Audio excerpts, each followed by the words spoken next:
দেখো এখন আমরা করব সম্পাদ্য 2 পৃষ্ঠা নাম্বার 134।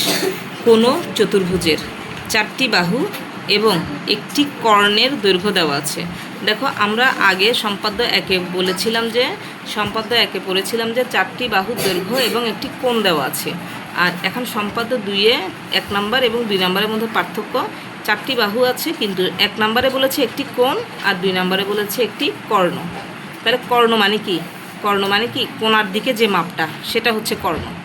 আচ্ছা, তাহলে আমাদেরকে কি করতে হচ্ছে, কোণার দিকের যে মাপটা সেটা যদি কর্ণ হয় তাহলে আমাদেরকে কোণার দিকের একটা মাপও অঙ্কন করতে হবে। দেখো কর্ণ আর কোণ সমান 9। আচ্ছা, তাহলে সম্পাদ্য 2 অঙ্কন করছি আমরা। যে কোনো 4টি বাহু আমাদেরকে অঙ্কন করতে হবে। যদি তোমাদেরকে মাপ দিয়ে দেয় তাহলে তোমাদেরকে অবশ্যই সে মাপ বরাবর অঙ্কন করতে হবে।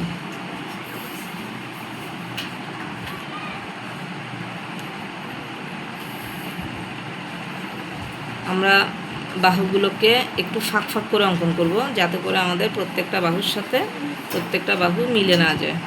আর যেটা কর্ণ লাস্টে যেটা আঁকছি সেটা হচ্ছে কর্ণ, একটু বড় করে আঁকলাম। আর এই জায়গাটা মোটামুটি একটু সমান আছে না, তাহলে নাম দিয়ে দিচ্ছি এ বি সি ডি আর কর্ণের নাম দিলাম কি ই। আচ্ছা, তাহলে এবার আমরা অঙ্কনের বিবরণে আসব। অঙ্কনের বিবরণ, যে কোনো একটি রশ্মি বিই নিলাম, আচ্ছা, তাই নাম দিচ্ছি বিই একটি যে কোনো রশ্মি। এখন আমরা ধরো এটা একটু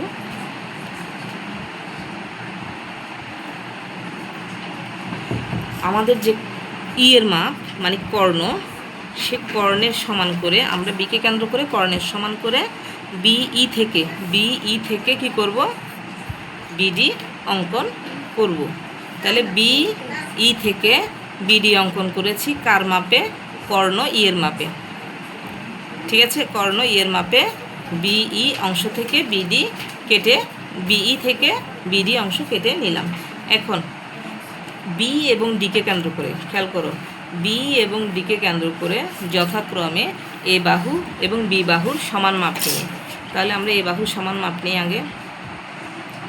এই বাহুর মাপটা এখান থেকে, এই যে এ বাহুর মাপটা এতটুকু, এটা নিয়ে বিকে কেন্দ্র করে কি করলাম, এদিকে একটা বৃত্তচাপ অঙ্কন করলাম। আবার বি বাহুর মাপটা নিয়ে এই দেখো আমরা কি করতেছি, এখানে একটা কার মাপ নিলাম, বি বাহুর মাপ নিয়ে আমরা ডিকে কেন্দ্র করে, খেয়াল করো, বি বাহুর মাপ নিয়ে আমরা ডিকে কেন্দ্র করে একটি বৃত্তচাপ আঁকলাম। দেখো আমাদের সাধারণত বৃত্তচাপগুলো এত বড় করব না, এটা একটু বেশি বড় হয়ে গেছে, তো একটু আমরা কি করব, একটু মুছে দিব। আসলে আমাদের এত বড় দরকার নাই, অঙ্কন করার সময় এটা একটু খেয়াল রাখতে হবে। তাহলে আমি আবারও বলছি, আমরা বি এবং ডিকে কেন্দ্র করে যথাক্রমে এ বাহু এবং বি বাহুর সমান ব্যাসার্ধ নিয়ে বিডি এর এক পাশে 2টি বৃত্তচাপ আঁকলাম। মনে করি বৃত্তচাপ দুটি পরস্পরকে এই বিন্দুতে ছেদ করে।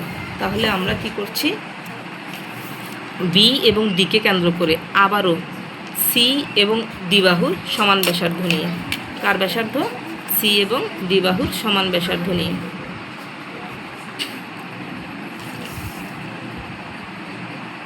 সবসময় আমাদেরকে কম্পাস করে মাপটা সঠিকভাবে নিতে হবে। এই যে এটা আমরা কি করলাম, সি বাহুর সমান মাপ নিলাম, কাকে কেন্দ্র করে, আমাদের এদিকে এ ছিল, এদিকে বি ছিল, এখন এদিকে সি হবে, এ বি এদিকে সি। এই যে সি বাহুর সমান মাপ নিয়ে আমরা এদিকে একটা বৃত্তচাপ অঙ্কন করলাম।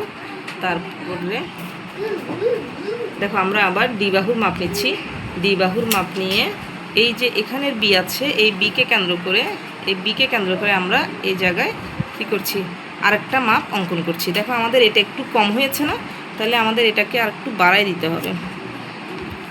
এই যে এখানে ছিল, এটা এখানে ছিল, এই জায়গায় একটু বাড়িয়ে দিব, মোটামুটি হয়ে গেছে।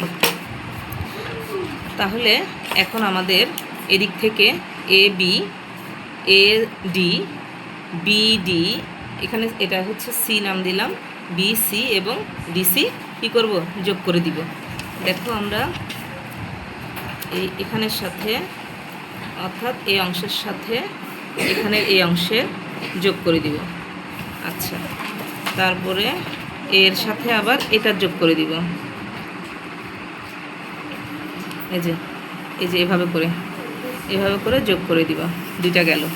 তারপরে দেখো এটার সাথে এই অংশটা যোগ করে দিব, তিনটা গেল। তারপরে এই যে বি এর সাথে সি এর এখানে যোগ করে দিব। তাহলে আমাদের এ বি সি ডি একটি চতুর্ভুজ অঙ্কন হলো। তাহলে আমি আবারও বলছি শুরু থেকে, মনে করি একটি চতুর্ভুজের 4টি বাহু এ বি সি ডি এবং একটি কর্ণ ই দেওয়া আছে। চতুর্ভুজটি অঙ্কন করতে হবে। অঙ্কনের বিবরণ। ধাপ 1, যে কোনো একটি রশ্মি বিই থেকে বিডি সমান ই অঙ্কন করি বা ই অংশ কেটে নিই। বি এবং ডিকে কেন্দ্র করে যথাক্রমে এখানে কি আছে, এ বাহু না, এ বাহু এবং বি বাহুর সমান ব্যাসার্ধ নিয়ে এ বাহু এবং বি বাহুর সমান ব্যাসার্ধ নিয়ে বিডি এর এক পাশে 2টি বৃত্তচাপ আঁকি। মনে করি বৃত্তচাপ দুটি পরস্পরকে এই বিন্দুতে ছেদ করে। ধাপ 2, আবার বি ও ডিকে কেন্দ্র করে যথাক্রমে ডি বাহু এবং সি বাহুর সমান ব্যাসার্ধ নিয়ে বিডি এর বা এ বিন্দুর বিপরীত পাশে আরও 2টি বৃত্তচাপ আঁকি। মনে করি বৃত্তচাপ দুটি পরস্পরকে সি বিন্দুতে ছেদ করেছে। ঠিক আছে, A B A D B C এবং সি ডি যোগ করি। তাহলে এ বি সি ডি ই হবে উদ্দিষ্ট চতুর্ভুজ বা নির্ণেয় চতুর্ভুজ।